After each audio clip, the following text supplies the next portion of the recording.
So, ayan na guys. Luto na ang ating gulay. Malambot na siya. At ayan, gayakin lang natin ang ating malunggay. And then, meron tayong saluyot. Meron din tayong alugbati at okra. Kitahan. Natin gabi at kalabasa.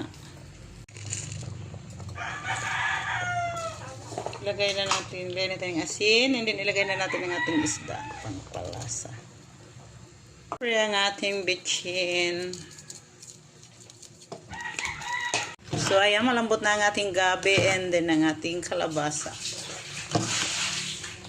Nilagay na natin ang ating alugbati, saluyot at okra. Naglagay din tayo ng konting red bell pepper, pampabango lang guys. And then, ang ating malunggay. Ayan. Malapit na siyang maluto ang ating gulay binisaya. So, ayan na guys. Luto na ang ating gulay. Malambot na siya.